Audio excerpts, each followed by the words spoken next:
Hello बच्चों, मेरा नाम है मोहित और आपका स्वागत है हमारे यूट्यूब चैनल हिस्ट्री चैंपियन में। तो जैसा कि आप जानते हो, आपका जो पेपर होने वाला है इंडियन पॉलिटिकल सिस्टम, भारतीय राजनीतिक व्यवस्थाएं, उससे संबंधित जितने भी महत्वपूर्ण प्रश्न होने वाले हैं, उन सबके जो जितने भी सारे प्रश्न मैं आपको करवा रहा हूं, उसका जो अगला प्रश्न आपके सामने अगला महत्वपूर्ण प्रश्न है वो है प्रधानमंत्री एवं मंत्री परिषद की जो भूमिका होती है उसकी भारतीय शासन प्रणाली में क्या भूमिका है।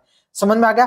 तो आपको पता है, सब संवैधानिक दृष्टि से अगर अपन देखने का प्रयास करें तो सबसे शक्तिशाली पद कौन सा होता है? किसका होता है? राष्ट्रपति का सबसे शक्तिशाली पद होता है। लेकिन प्रशासनिक दृष्टिकोण से और वास्तविक दृष्टिकोण से अगर अपन धरातल पे समझने का प्रयास करें तो सबसे शक्तिशाली पद कौन सा? आपको सबको पता है प्रधानमंत्री का बारे में।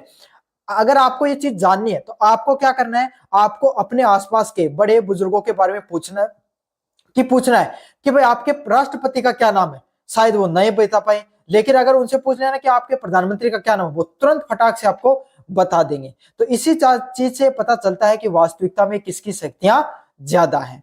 तो इसी चीज के अपन विस्तृत रूप से अध्ययन करेंगे, लेकिन अध्ययन करने से पहले आप चैनल को सब्सक्राइब जरूर से कर दें, वीडियो को लाइक जरूर से कर दें और अपने दोस्तों को जरूर से शेयर कर दें।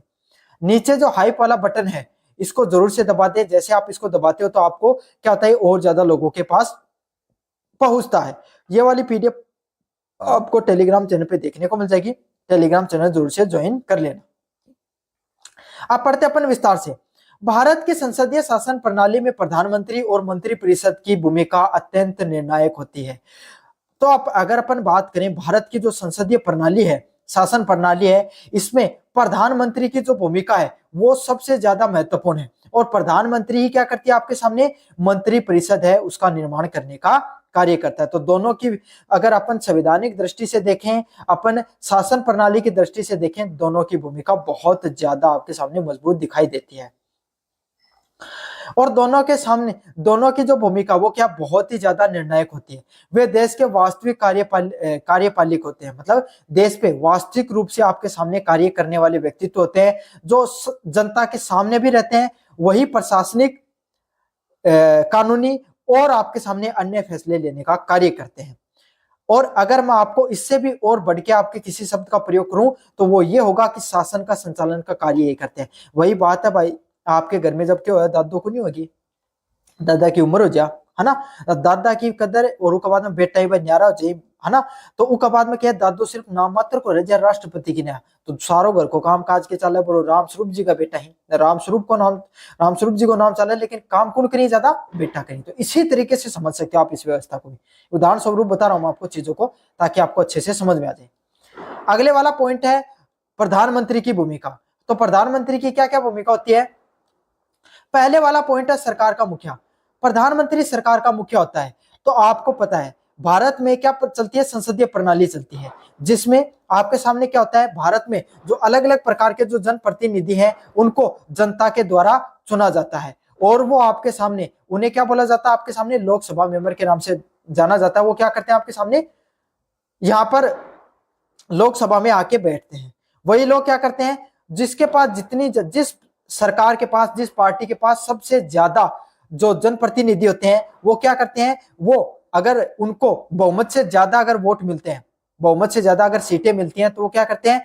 मिलकर सारे लोग अपने मुखिया को चुनते हैं। जैसे बीजेपी को आप केंद्र सरकार में क्यों है, बीजेपी को इस बार खुद को बहुमत से ज्यादा सीटें नहीं मिली, तो उन्होंने क्या किया? गठबंधन का निर्माण किया, एनडीए का निर्माण किया, जो नेशनल डेमोक्रेटिक अलायंस के नाम से जाना जाता है। उसमें आपके सामने उन्होंने किसको चुना? नरेंद्र मोदी हैं, उनको प्रधानमंत्री के रूप में चुना। समझ में आ गया? तो उसमें सारे के सारे एनडीए के जितने भी जो मंत्री थे उनका उसमें योगदान रहता है। वो कैबिनेट की बैठक की अध्यक्षता करते हैं। साथ के साथ प्रधानमंत्री का कार्य क्या होता है? वो कैबिनेट से संबंधित बैठकों का अध्यक्षता करते हैं, नीतियों का निर्माण करते हैं और विभिन्न मंत्रालयों के बीच में समन्वय स्थापित करने का कार्य करते हैं। तो कैबिनेट है, कैबिनेट के द्वारा जो अलग अलग फैसले लिए जाते हैं बैठक के, उसकी अध्यक्षता लेने का कार्य कौन करता है? प्रधानमंत्री करता है।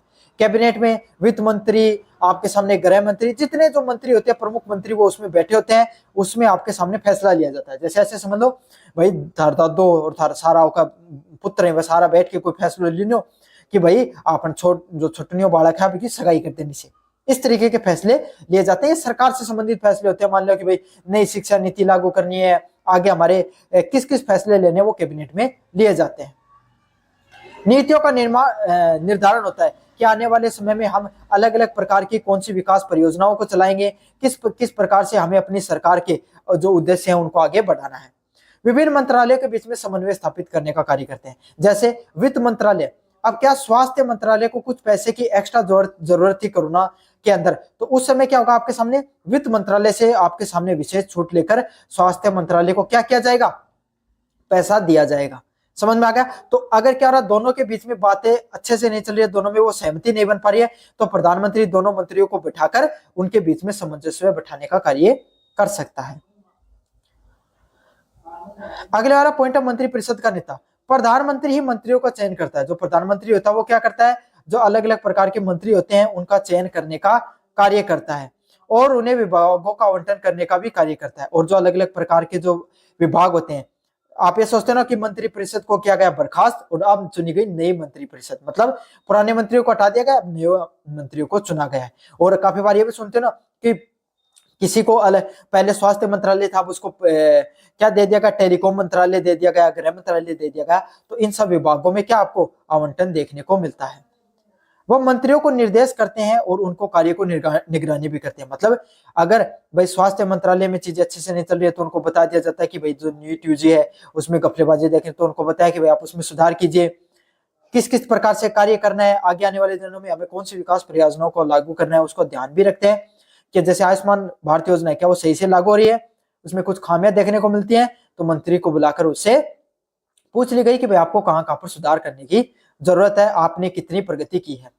मंत्रियों से पद को हटाने की शक्तियां भी किसके पास होती हैं, प्रधानमंत्री के पास ही मंत्रियों को हटाने की शक्तियां भी देखने को मिलती हैं। अगले वाला पॉइंट है राष्ट्रपति और मंत्रिपरिषद के बीच में कड़ी का काम करना। प्रधानमंत्री राष्ट्रपति और मंत्रिपरिषद के बीच में एक सेतु का भी कार्य करते हैं। मतलब जो प्रधानमंत्री है वो राष्ट्रपति और मंत्रिपरिषद, मतलब कोई आपके सामने कानून का निर्माण किया गया, संसद में उसको बिल को पास किया गया, पहले लोकसभा से राज्यसभा से, लेकिन राष्ट्रपति है वो उससे सहमत नहीं है, तो क्या कर सकते हैं, वो आपके सामने प्रधानमंत्री को बुलाकर उनके बीच में बातचीत करके उसको सुलझा सकते हैं उस मामले को। या और कोई चीजों में अगर बात अटकी हुई है जहां पे राष्ट्रपति की सहमति की जरूरत थी वो नहीं मिल पा रही है, तो प्रधानमंत्री है वो उस मामले पर राष्ट्रपति से चर्चा करके उस चीज को सुलझा सकते हैं।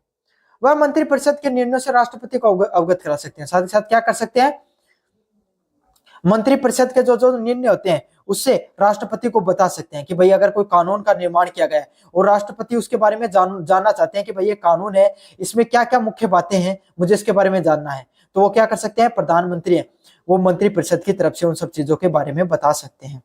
और जो वो राष्ट्रपति है उसको महत्वपूर्ण जानकारी प्रदान करने का भी कार्य किसका होता है, प्रधानमंत्री का मुख्य कार्य होता है। अगले वाला पॉइंट है लोकसभा के नेता। प्रधानमंत्री लोकसभा में सत्तारूढ़ दल के नेता भी होते हैं। प्रधानमंत्री क्या होते हैं, जो लोकसभा होती है उसमें सत्तारूढ़ दल के नेता भी उन्हें माना जाता है। वह सदन में सरकारी नीतियों की घोषणा भी करते हैं। मतलब जैसे एक होता है विपक्ष का नेता, जैसे इसमें राहुल गांधी है, जिस समय मैं वीडियो रिकॉर्ड कर रहा हूं उस समय भारत में विपक्ष के नेता कौन है, राहुल गांधी है, तो वो क्या करते, वो है विपक्ष के नेता। ऐसे सत्तारूढ़ के जो दल के बिना बनाए नेता कौन बन जाता है, प्रधानमंत्री बनता है। प्रमुख नेता, वह सदन में सरकार की नीतियों घोषणा, कुछ प्रमुख नीति है उसकी घोषणा कौन करेगा, डायरेक्ट प्रधानमंत्री करते हैं, ताकि उसकी क्या होती है, उसकी एक बहुत अच्छे से पब्लिशिंग भी हो जाती है, बहुत अच्छे से उसका प्रभाव भी पड़ता है। और कुछ महत्वपूर्ण विधायकों पर बहस में भी आपके सामने हिस्सा लेते हैं। अगर कोई महत्वपूर्ण विधायक है, देश के लिए जरूरी है और सरकार के लिए भी एक ऐसा फैसला है जो आपके सामने जरूरी है, जो उनके एजेंडे में था, जिसको लागू करना जरूरी था, तो इस प्रकार की बहसों में आपके सामने कौन देखने को मिलते हैं, प्रधानमंत्री। वो आकर इन सब चीजों में आपके सामने फैसला लेने का कार्य करते हैं।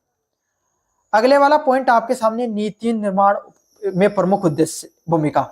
देश के आंतरिक व विदेश नीतियों के निर्माण में प्रधानमंत्री की जो भूमिका होती है वो सबसे ऊपर देखने को मिलती है। मतलब देश के अंदर अगर कहीं पर दंगे देखने को मिल रहे हैं, जैसे मणिपुर में देखने को मिल रहे हैं, और कहीं क्षेत्र पे दंगे हो गए, विवाद हो गई, भाषी विवाद हो गया, जाति विवाद हो गया, धार्मिक रूप से आपके सामने विवाद देखने को मिलते हैं, या विदेश नीति, विदेश में किस देश के साथ कैसा रिश्ता रखना है, कहां पर कूटनीति का प्रयोग करना है, तो इन सब चीजों पर भी किसके निर्णय महत्वपूर्ण होते हैं? प्रधानमंत्री है उसकी भूमिका सबसे ज्यादा महत्वपूर्ण होती है, उसके निर्णय सबसे ज्यादा महत्वपूर्ण होते हैं।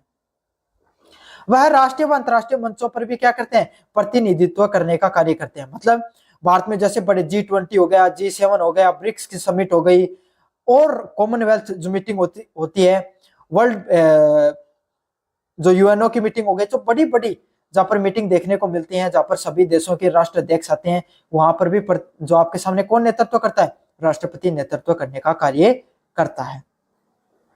अन्य संस्थाओं के प्रमुख नीति आयोग, राष्ट्रीय विकास परिषद, राष्ट्रीय सुरक्षा परिषद जैसे जो महत्वपूर्ण संस्थाएं होती हैं, जिसपे डायरेक्ट प्रधानमंत्री क्या होते हैं? वहां के अध्यक्ष होते हैं, पदेन अध्यक्ष के रूप में माना जाता है, जिन्हें मतलब डायरेक्ट जो प्रधानमंत्री बनेगा वो सीधा का सीधा इन सब जो आयोग है इस पे प्रधानमंत्री की क्या होते हैं? वो पदेन अध्यक्ष के रूप में कार्य करते हैं। नीति आयोग जो पहले योजना आयोग था, राष्ट्रीय विकास परिषद व राष्ट्रीय सुरक्षा परिषद होते हैं, इसमें प्रधानमंत्री की भूमिका सबसे महत्वपूर्ण होती है, सबसे महत्वपूर्ण फैसलों में उनका बहुत बड़ा योगदान रहता है।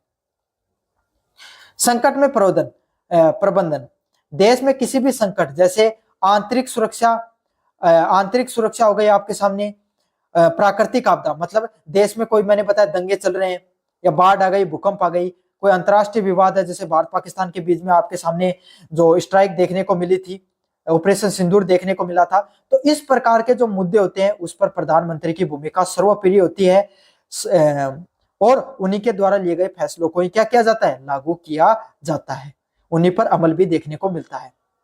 और दूसरी बात, जवाबदेही भी उन्हीं की होती है। अगर किसी प्रकार की ऊंच नीच होती है तो कौन जवाबदेही तय करता है? प्रधानमंत्री को ही जवाबदेही तय करनी होती है। जवाबदेही मतलब आपके सामने कोई गलती होगी तो वही उसके लिए भुगतभोगी भी होते हैं।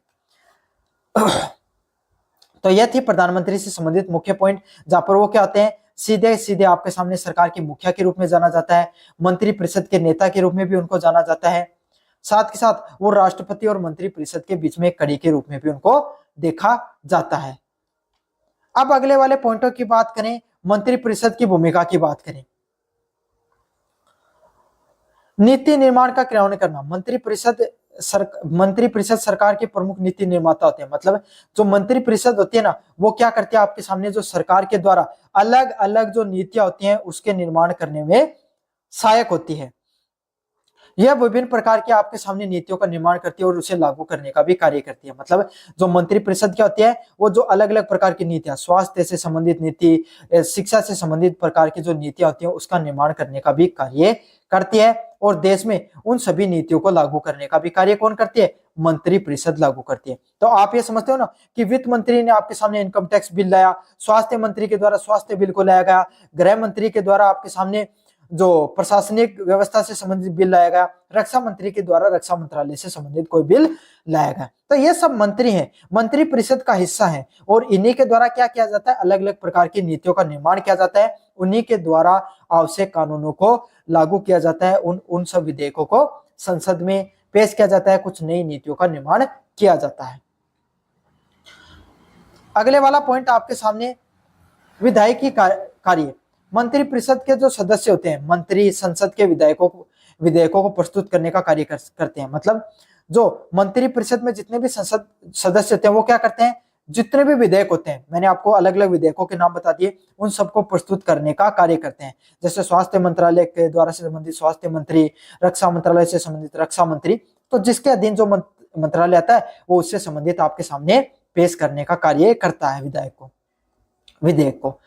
अगले वाला पॉइंट आपके सामने, सरकार के अधिकांश विधेयक मंत्रियों द्वारा ही प्रस्तुत किए जाते हैं, और सरकार के स्वयं महत्वपूर्ण एजेंडा विधेयक के, जैसे जीएसटी जैसा जो बड़ा आपके सामने विधेयक है, तो उसको क्या कर सकते हैं? काफी बार जो बड़े मंत्री होते हैं वो पेश कर सकते हैं, प्रधानमंत्री भी काफी बार उन सब चर्चाओं में या बिल में बातचीत में आते हैं। वरना तो नॉर्मल आपके सामने जो सरकार के मंत्री होते हैं वही आपके सामने विधेयकों को पेश करते हैं। प्रशासन का संचालन, प्रत्येक मंत्री अपने विभाग का प्रमुख होता है, और आपके सामने प्रत्येक मंत्री होता है ना उस विभाग का, जैसे स्वास्थ्य मंत्रालय का स्वास्थ्य मंत्री मुख्य होता है, गृह मंत्रालय का गृह मंत्री मुख्य होता है। तो जो जितने भी आपके सामने जो मंत्रालय देखने को मिलते हैं, उनके जो विभाग के जो मंत्री होते हैं वही उनके प्रमुख देखने को मिलते हैं। और अपने विभाग से संबंधित जितने भी प्रशासनिक कार्य होते हैं उन सबको संचालन करने का भी कार्य कौन करते हैं? विभागीय मंत्री उनका संचालन करने का कार्य करते हैं, मतलब उनको चलाने का भी कार्य करते हैं कि भाई अगर किस प्रकार से स्वास्थ्य से संबंधित रिपोर्ट बनानी है, स्वास्थ्य मंत्रालय देखता है। रक्षा मंत्रालय में कितना बजट आवंटित करना है, कितना स्वदेशी पे करेंगे, कितना विदेशी हथियार खरीदेंगे, सब चीजें रक्षा मंत्रालय के मंत्री देखने का कार्य करता है, रक्षा मंत्री देखता है। वे अपने विभाग की प्रगति व समस्याओं को प्रधानमंत्री व संसद के प्रति जवाबदेह होते हैं, और जो उनके विभाग में कैसे किस प्रकार की प्रगति चल रही है और जो समस्याएं हैं उसको प्रधानमंत्री और संसद के सामने क्या करते हैं? जवाबदेही पेश करने का कार्य करते हैं। समझ में आ गया कि प्रधानमंत्री को बताते हैं भाई, अब प्रधानमंत्री को जनता पूछती है कि साहब हमने आपको चुना है और स्वास्थ्य मंत्रालय में काम अच्छा नहीं हो रहा है, तो आप क्या कर रहे हो? तो प्रधानमंत्री क्या पूछेंगे? सीधे बुलाएंगे स्वास्थ्य मंत्री को, हाँ साहब आपको हमने मंत्री बनाया, आप हमारे प्रति जवाबदेही हो और हम जनता के प्रति जवाबदेही हैं। तो उसी तरीके से फिर प्रधानमंत्री उनसे सवाल जवाब करता है और हम प्रधानमंत्री से सवाल जवाब करते हैं। लेकिन ऐसा भारत में होता है नहीं साहब। हम तो भैया जी सीधी बात है, हम तो आपस में लड़ लेते हैं, बस नेताओं को कुछ नहीं बोलते हैं। जिन नेताओं को जनता की सेवा के लिए बनाया जाता है उनको अंततः जनता उनकी सेवा करती है। कितनी विडंबना की बात है भारत जैसे देश के लिए। लेकिन जब तक हम शिक्षित नहीं होंगे, संगठित नहीं होंगे, हम इसी प्रकार के शोषण का शिकार होते रहेंगे। सामूहिक उत्तरदायित्व है। मंत्रिपरिषद सामूहिक रूप से लोकसभा के प्रति उत्तरदायित्व होते हैं। जो मंत्रिपरिषद जितनी भी होती है वो सारी सारी क्या होती है? लोकसभा होती है, उसके प्रति पूर्ण रूप से उत्तरदायी देखने को मिलती है। जिससे ये शब्द कहां पे कहा गया? अनुच्छेद नंबर 75 में। मतलब जितने भी मंत्री हैं उनसे सवाल कौन पूछ सकता है? वहां से जितने भी लोकसभा में मेंबर है सब पूछ सकते हैं। और लोकसभा में मेंबर है उनसे कौन सवाल पूछ सकता है? जनता सवाल पूछ सकती है। क्यों? क्योंकि भाई थारा गांव को जो एमएलए है, थारा मतलब क्षेत्र को एमएलए थे चुन के भेजे थे को साहब हमारे गांव में सड़क कौन बनी। अब वो एक एनएच हाईवे समझ लो, कोई हाईवे निकलना तो नेशनल हाईवे, वो कौन बन रहे हो या उन टूट फूट है उन बढ़िया को नहीं बने हो, तो देखो क्या होगा? सीधा थारा एमएलए पकड़ोगा, एमएलए सिद्ध करोगे के सड़क परिवहन मंत्रालय के सामने प्रश्न रखेगा कि साहब हमारे गांव से, हमारे जो क्षेत्र से एनएच निकलता है इसमें समस्या है। तो अब क्या करेगा? उनको जवाब देना पड़ेगा उस मंत्रालय के मंत्री को। समझ में आ गया? तो इसीलिए जो पूरी की पूरी मंत्री परिषद है वो लोकसभा के प्रति उत्तरदायित्व दिखाई देती है।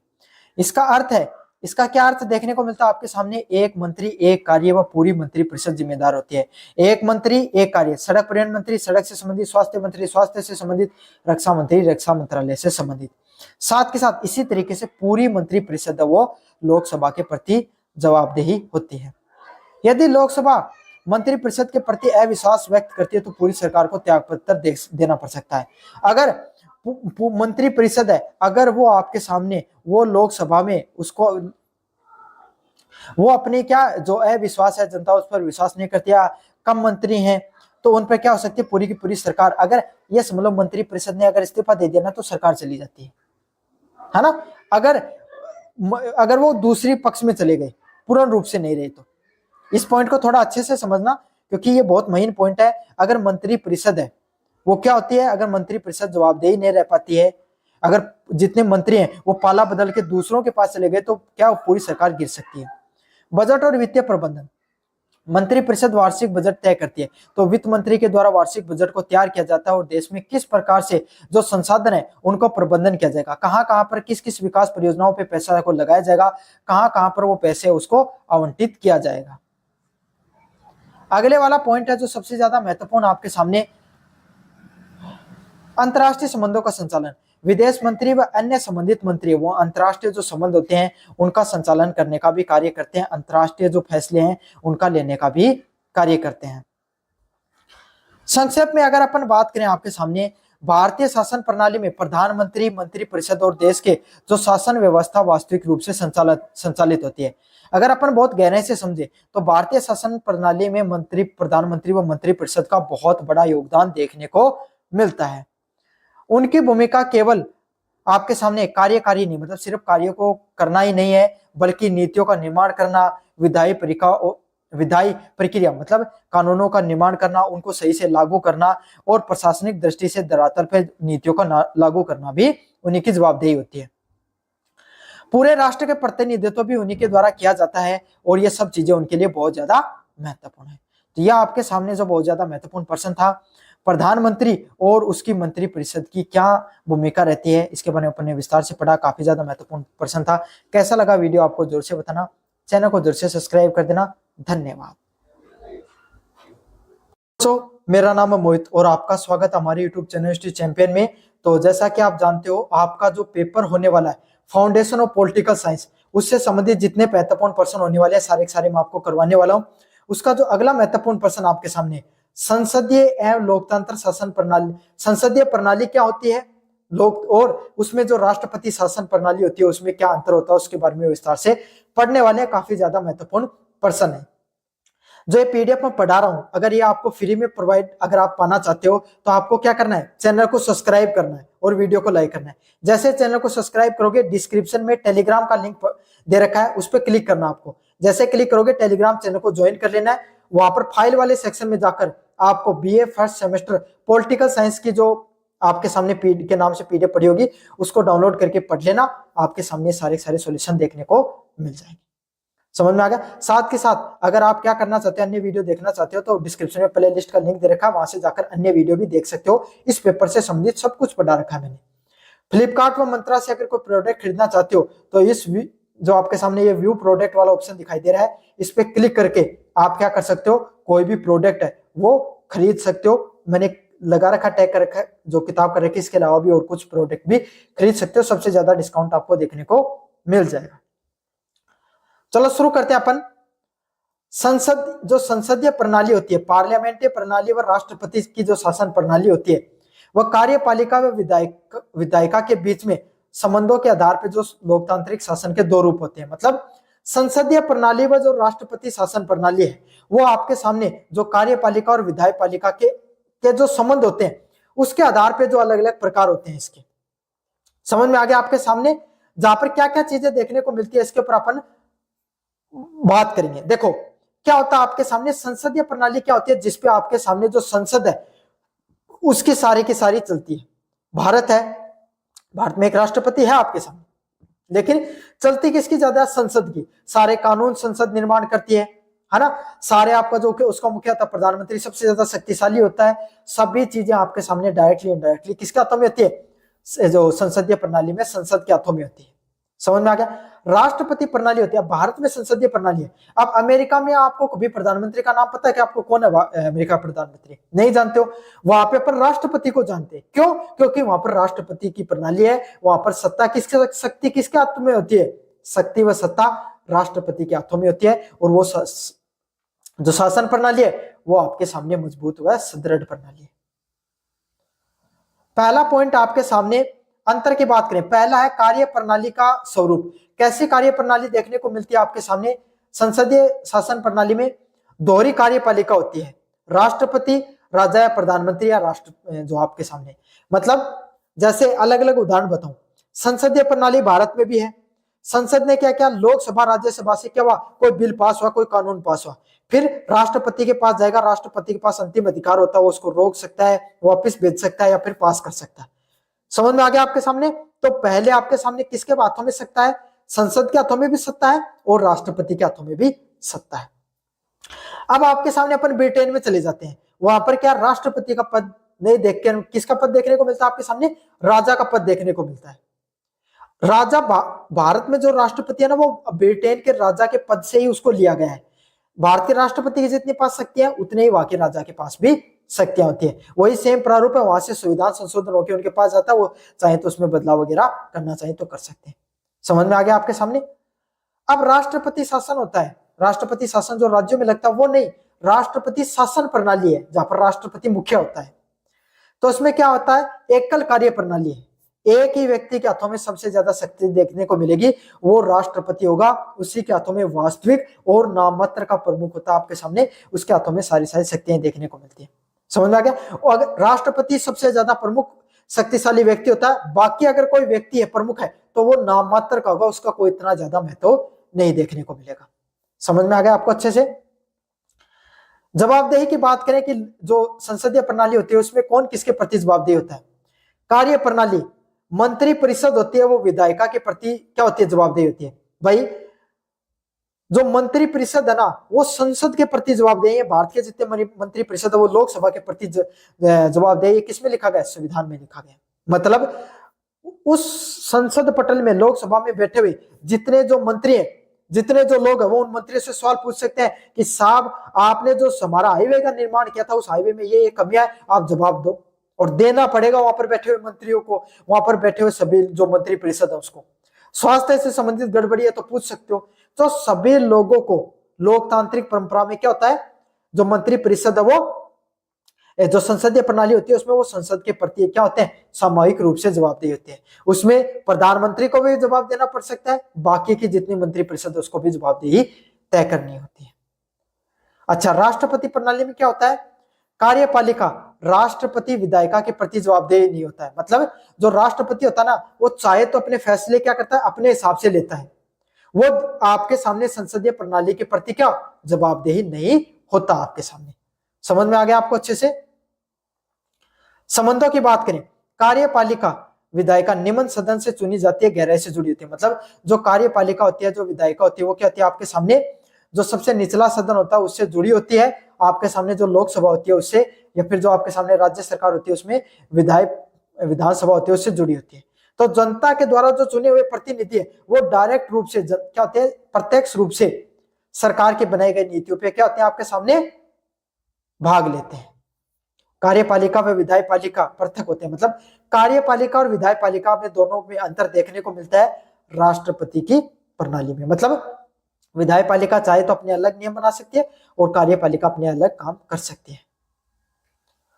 स्थायित्व की बात करें, कौन सी सरकार ज्यादा मजबूत होती है? तो जो संसदीय प्रणाली की जो सरकार होती है वो कम स्थिर होती है भाई। क्यों? गठबंधन की सरकार थी, दूसरे वाले ने गठबंधन तोड़ दिया तो सरकार क्या हो गई, गिर सकती है।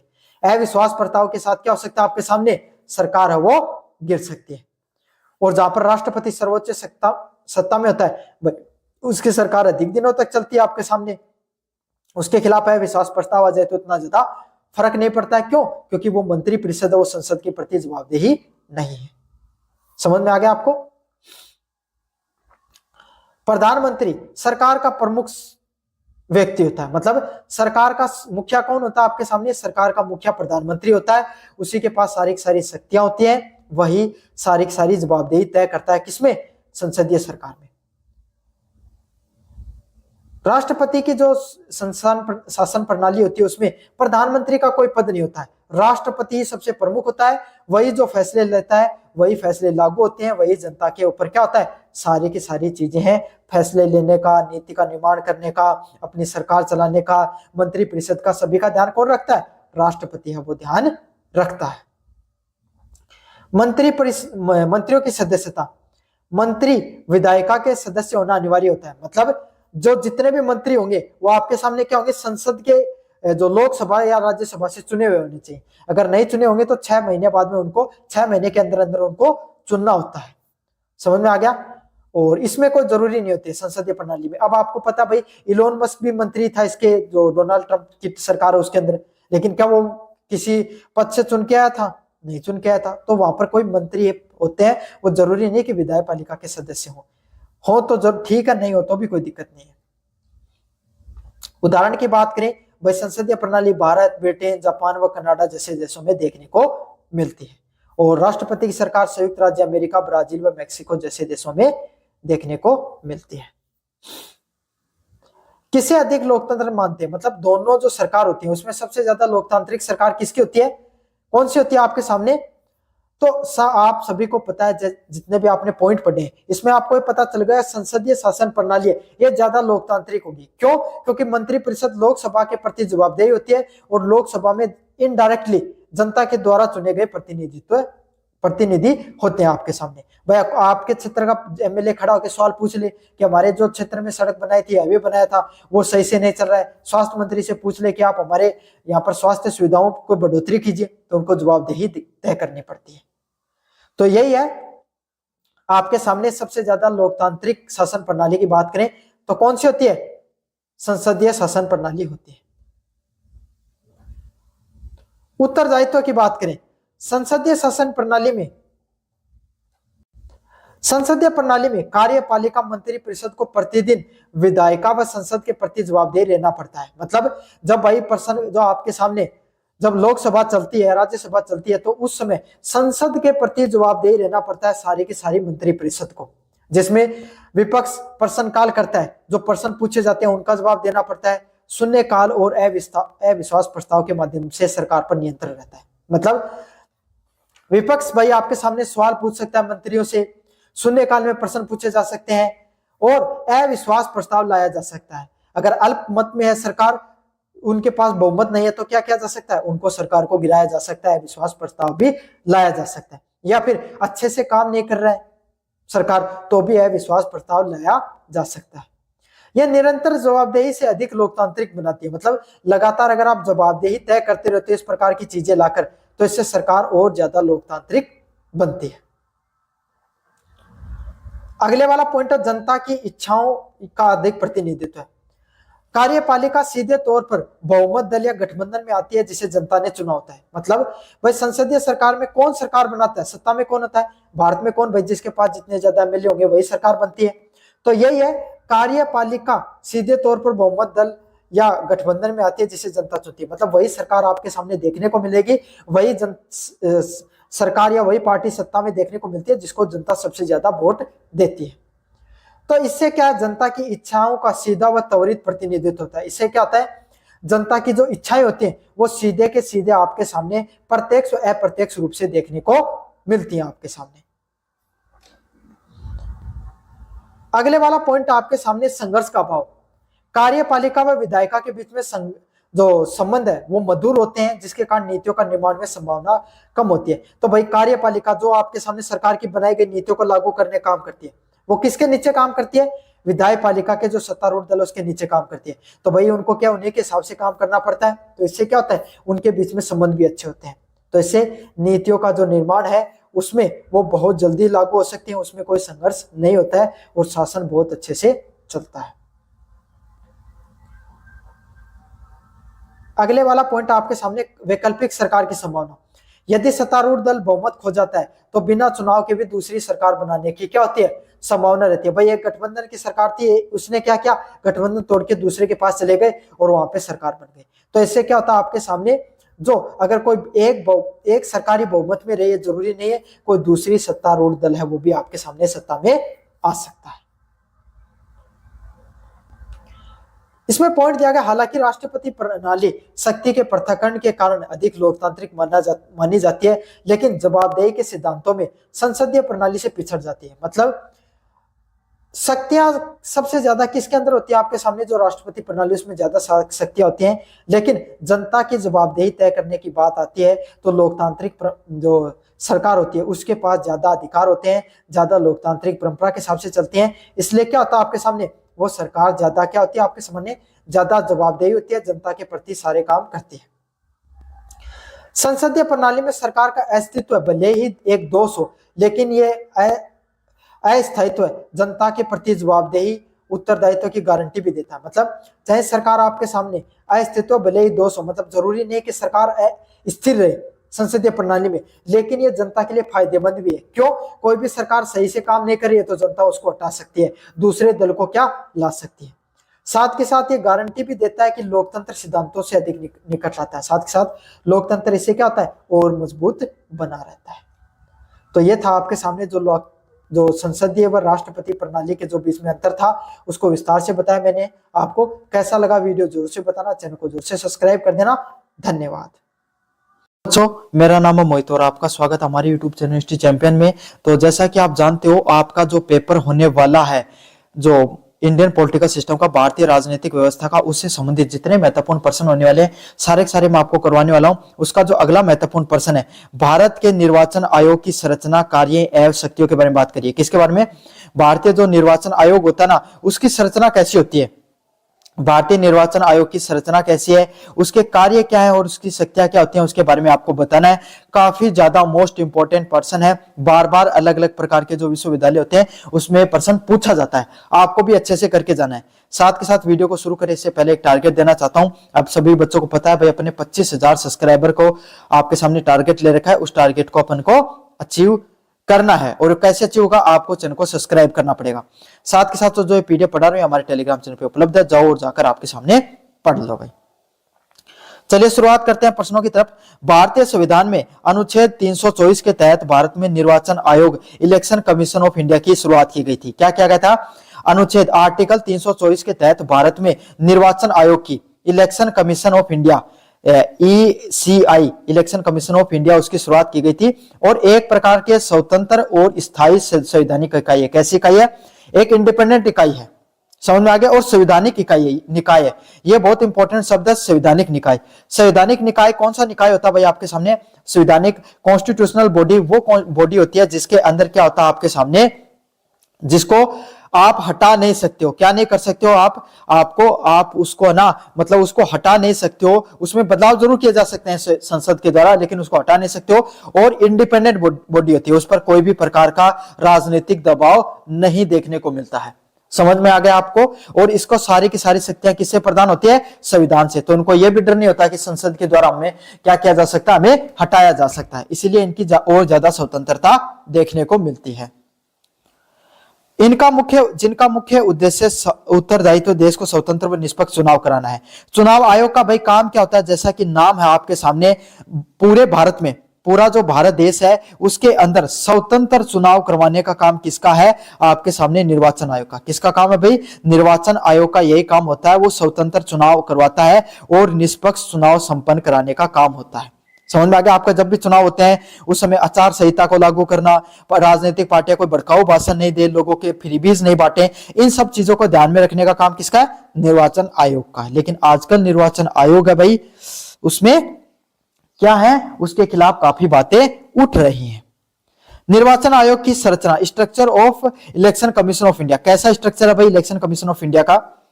प्रारंभ की सदस्यता की बात करें, प्रारंभ में एक सदस्य निकाय था। पहले इसमें क्या हुआ करता था? सिर्फ एक ही सदस्य था, मतलब एक ही आपके सामने जो सदस्य हुआ करते थे, वन कम्युनिटी की बॉडी हुआ करती थी। और उस समय क्या हुआ था? एक बहुत तगड़े और मजबूत आपके सामने इलेक्शन कमीशन है, उनका नाम था TN सेशन। उनका नाम देखना, वो मतलब इतने खतरनाक थे, उनके नाम से जो राजनेता ना कांपते थे। उनकी एक लाइन थी कि मैं हर साल में एक राजनेता का आपके सामने कैरियर खा जाता हूं, है ना। मतलब उन्होंने इतने निष्पक्ष चुनाव कराए थे। आज के समय के तो जो भाई मैं चुनाव आयोग पर काफी सवाल उठते हैं, जनता का ऐसा कहना है कि भाई वो पार्टियों के जो सत्तारूढ़ दल है उसके हिसाब से काम करता है, लेकिन TN सेशन है उसके खिलाफ, चाहे विपक्ष हो चाहे पक्ष के लोग, सभी के सभी लोग उनके खिलाफ खड़े हो गए थे, क्योंकि वो इतने सही तरीके से चुनाव करवाने का काम करते थे।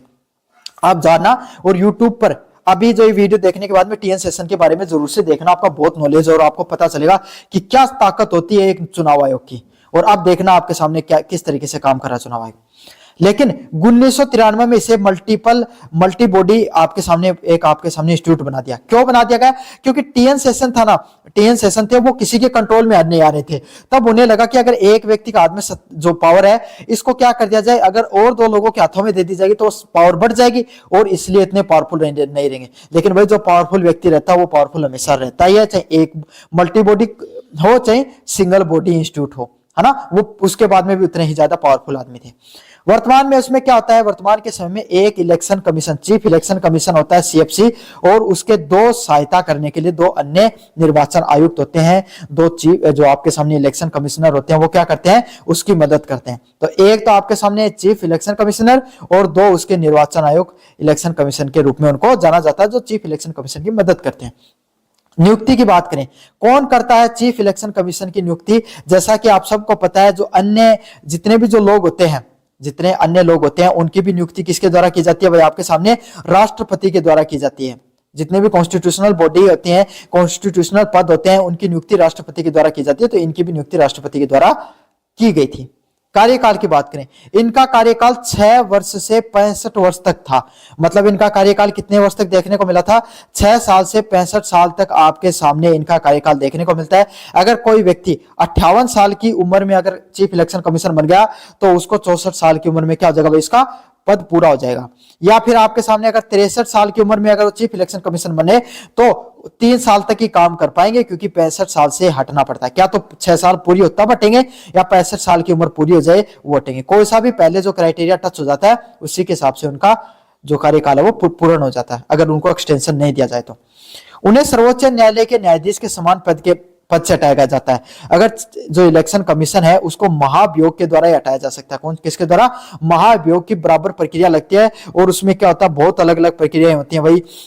पहले संसद की कमेटी बनती है, लोकसभा में उसको देना पड़ता है, बहुत पचेड़े होते हैं, आसानी से हटाया नहीं जा सकता। चीफ इलेक्शन कमीशन को बहुत शक्तिशाली पद है। निर्वाचन आयोग के कार्य, क्या क्या कार्य होते हैं निर्वाचन आयोग के? आयोग के प्रमुख कार्यों को 3 श्रेणियों में बांटा गया है। पहली वाली श्रेणियां प्रशासनिक, सलाहकार व अर्ध न्यायिक जो प्रणालियां। पहला होता है निर्वाचन नामावली तैयार करना, मतदान सूची, जो अलग अलग प्रकार की जो मतदान सूचियां होती हैं उन मतदान सूचियों को तैयार करने का काम होता है। क्या होता है? जो अलग अलग प्रकार की जो मतदाता सूची होती है, भाई आप जो मत देकर आते हो ना, जो बुलेट जो आपके सामने जो उसको क्या बोलते हैं, मतदान की जो सूची होती है, इलेक्शन जो लिस्ट होती है भाई, जिसके अंदर आप सभी लोगों को लोग मतदान करते हैं उन लोगों की उसमें नामांकन होती है, उसको तैयार करना काम होता है। समय समय पर अपडेट करना, साल में एक बार आपके सामने इसको अपडेट किया जाता है और ये प्रयास किया जाता है कोई भी पात्र या कोई भी मतदाता वो ना छूटे।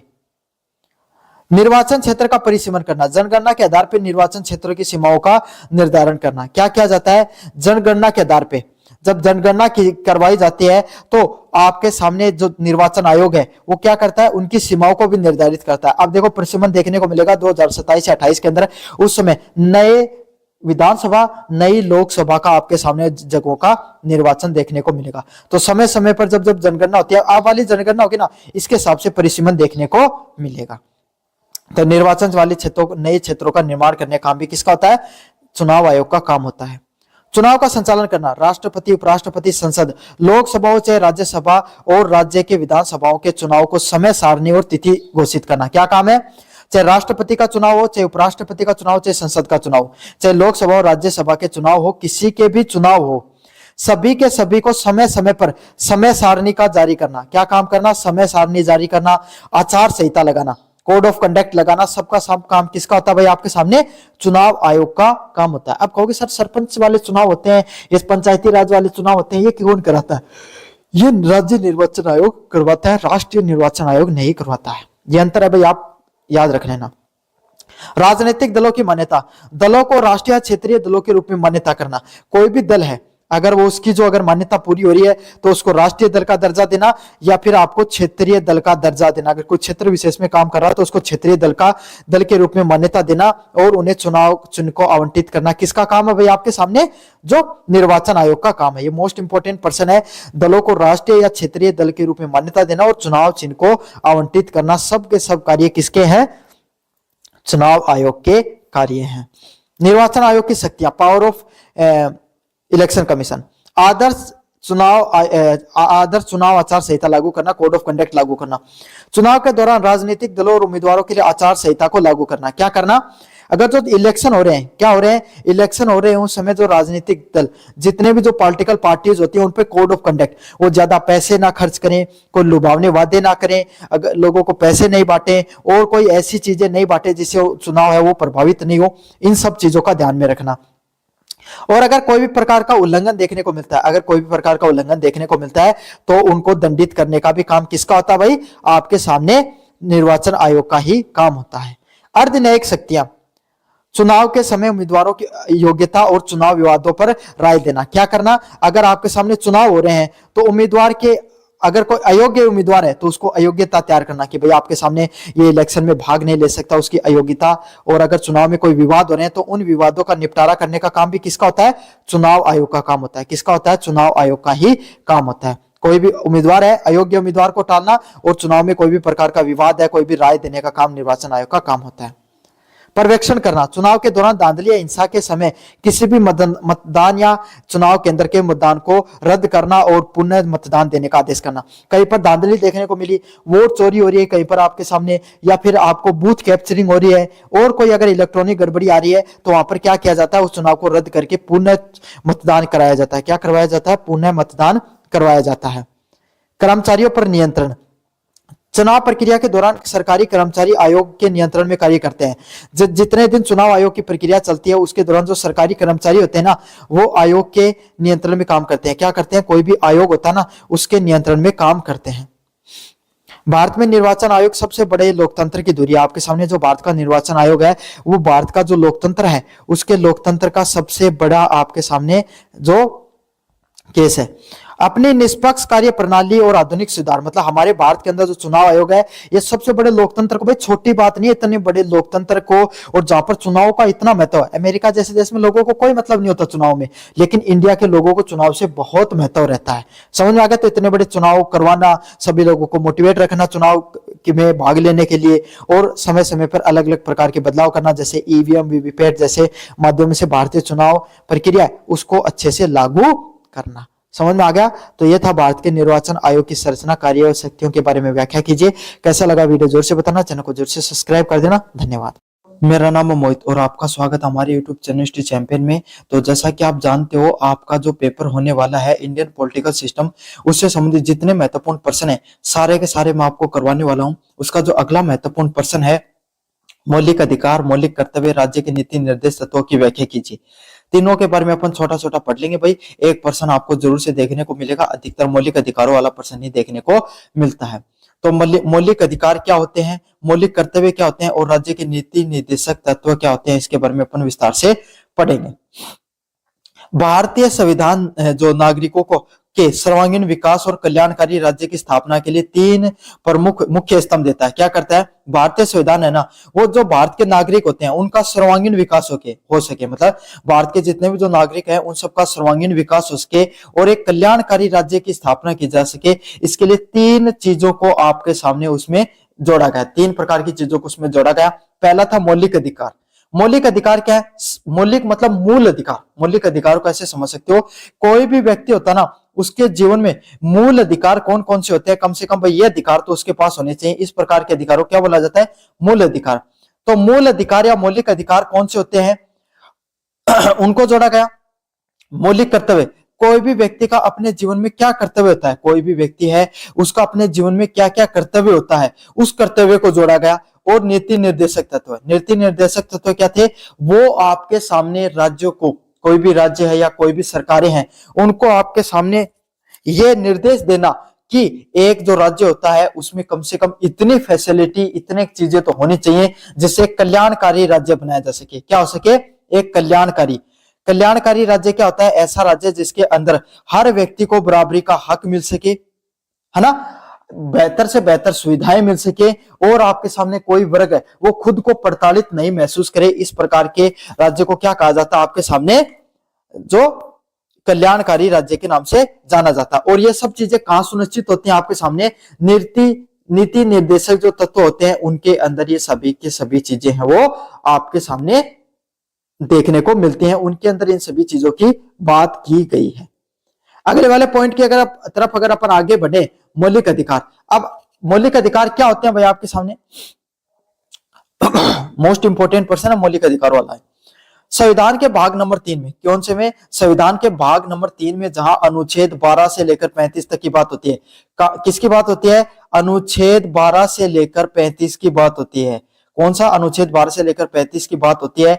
उसमें आपके सामने जो ये अधिकार है, वो जो मौलिक अधिकार है, उनका वर्णन किया गया है। क्या किया गया है? मौलिक अधिकारों का वर्णन देखने को मिलता है। किसका वर्णन देखने को मिलता है? मौलिक अधिकार होते हैं उनका वर्णन देखने को मिलता है।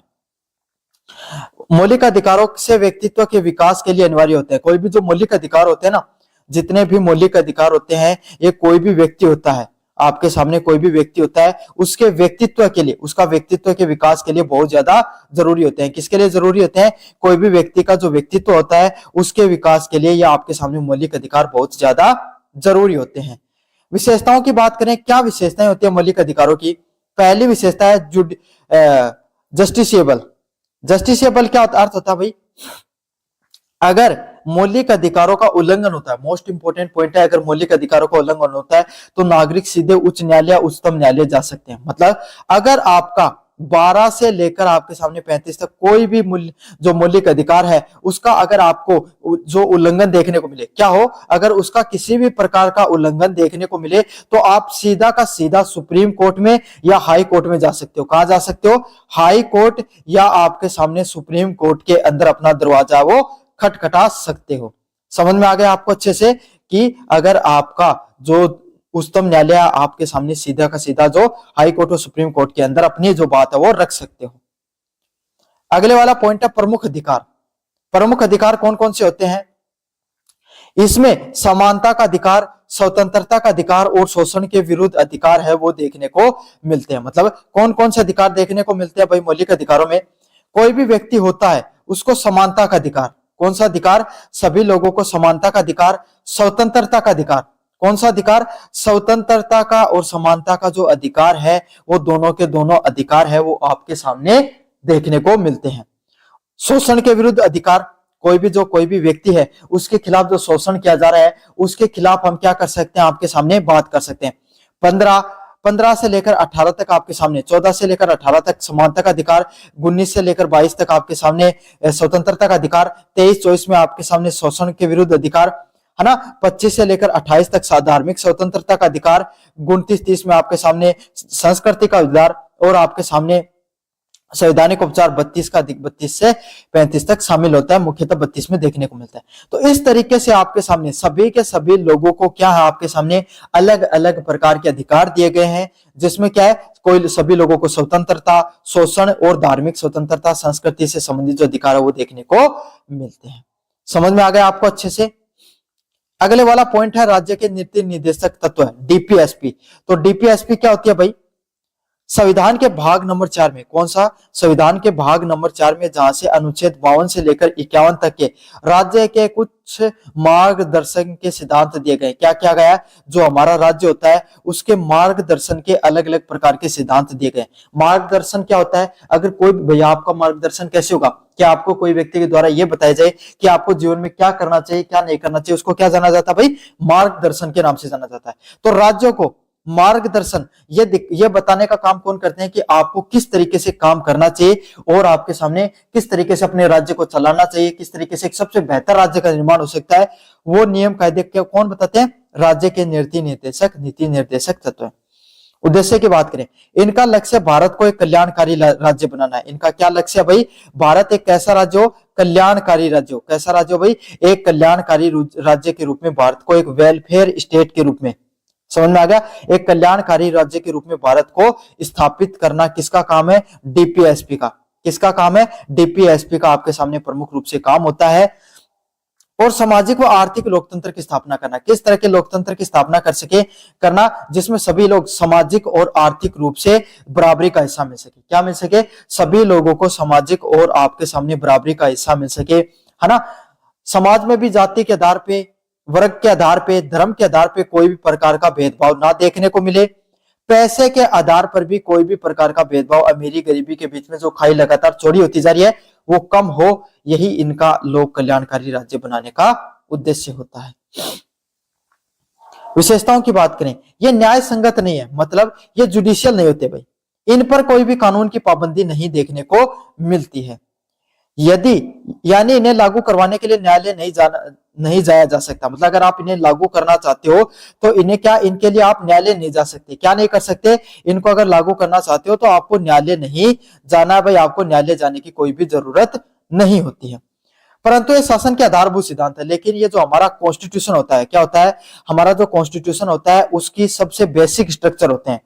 बेसिक स्ट्रक्चर क्या होता है भाई आपके सामने? बेसिक स्ट्रक्चर वो होता है भाई जिनके ऊपर सभी के सभी जो नियम कायदे हैं, सिद्धांत है, जो नीति निर्माण, वो जिसपे टिका होता है। देखो कोई भी नीतियों का अगर निर्माण किया जाता है ना तो डीपीएसपी को जरूर एक बार देखा जाता है कि डीपीएसपी इसमें लागू हो रहे हैं, नहीं लागू हो रहे हैं।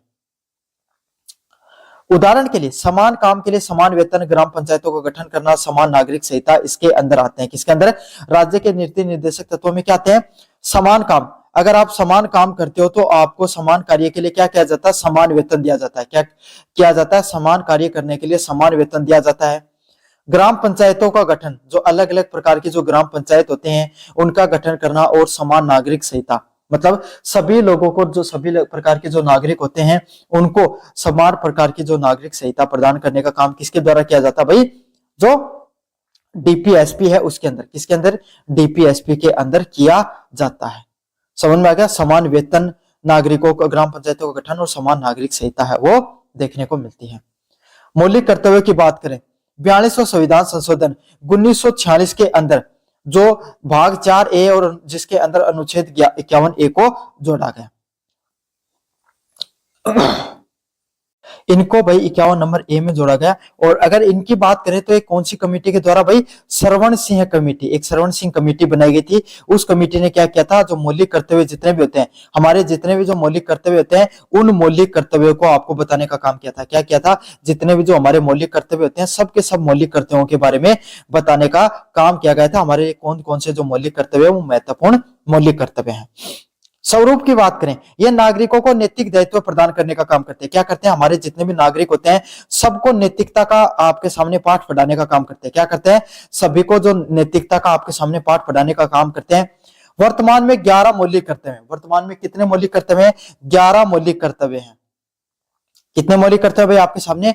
वर्तमान में 11 मौलिक कर्तव्य देखने को मिलते हैं, जैसे कि संविधान का पालन करना, राष्ट्रीय ध्वज का सम्मान करना, देश की रक्षा करना और पर्यावरण का संरक्षण करना। अगर आज के समय की बात करें तो कुल आपके सामने 11 मौलिक कर्तव्य होते हैं, जिसमें अलग अलग प्रकार के मौलिक कर्तव्य देखने को मिलते हैं। 11 मौलिक कर्तव्य बाद में जोड़ा गया था। शिक्षा का अधिकार समझ में आ गया आपको? 5 से लेकर 14 साल के बच्चों को शिक्षा का, मुफ्त शिक्षा का अधिकार, यह हमारा आपके सामने मौलिक कर्तव्य है। जिसमें आपके सामने महत्व की बात करें, ये अधिकारों कर्तव्यों के बीच में संतुलन करते हैं। भाई सभी व्यक्तियों के साथ सिर्फ अधिकार ही नहीं होने चाहिए, उनके पास कुछ कर्तव्य भी होना चाहिए। भाई आपके घर पे आपको सिर्फ माता पिता खाने पिलाने का काम नहीं करते, बल्कि उनका काम ये भी है कि भाई आपको इतना जिम्मेदार नागरिक बना सके। आपके भी कुछ कर्तव्य हैं, घर का काम करना, नौकरी लगना, जॉब लगना, पढ़ाई करना है, आपके भी कर्तव्य है ना। तो इसी तरीके से सिर्फ आपके सामने जो लोगों को अधिकार देना ही नहीं काम उनका काम है, उनको कुछ कर्तव्य भी निभाने होने चाहिए। क्या होने चाहिए? उनको कुछ कर्तव्य भी निभाना पड़ता है। तो वो कर्तव्य किसमें दिए गए? मौलिक अधिकारों में दिए गए हैं। यह हमें याद दिलाता है कि अधिकारों के साथ साथ नागरिकों को देश के प्रति कुछ उत्तरदायित्व भी है। ये सब चीजें हमें क्या दिलाती है कि हर जो व्यक्ति है उसका सिर्फ अधिकार ही नहीं है, बल्कि उनके नागरिकों के कुछ आपके सामने क्या है? उत्तरदायित्व भी है। उत्तरदायित्व का अर्थ होता है कि कोई ना कोई जो काम करने का आपके सामने उनका, भाई जो काम कर रहे हैं तो उसको काम करने के लिए भाई उनका कुछ ना कुछ कर्तव्य भी है, और उस कर्तव्य को उनको अच्छे से निभाना चाहिए। क्या करना चाहिए? उनका जो कर्तव्य है उसको उनको अच्छे से निभाना चाहिए। उनको कर्तव्य को याद दिलाने का काम करते हैं। मौलिक अधिकार जहां व्यक्ति को स्वतंत्रता देते हैं, मौलिक अधिकार क्या करते हैं? जहां व्यक्ति को स्वतंत्रता देते हैं, वही नीति निर्देशक तत्व सरकार को जन कल्याणकारी मार्ग दिखाने का काम करते हैं। वही आपके सामने क्या करते हैं? नीति निर्देशक तत्व होते हैं, वो लोगों को क्या करते हैं? जन कल्याण का मार्ग दिखाने का काम करते हैं। क्या करते हैं? जन कल्याण का मार्ग दिखाने का काम करते हैं। मौलिक कर्तव्य नागरिकों को राष्ट्र के प्रति जिम्मेदार बनाते हैं, और मौलिक कर्तव्य क्या करते हैं? नागरिकों को राष्ट्र के प्रति अपनी जो जिम्मेदारी होती है वो जिम्मेदारी याद दिलाने का काम करते हैं। तो बच्चों ये प्रश्न था आपको मौलिक अधिकार, मौलिक कर्तव्य और राज्य के नीति निर्देशक तत्वों से संबंधित। कैसा लगा वीडियो जरूर से बताना, चैनल को जरूर से सब्सक्राइब कर देना। धन्यवाद।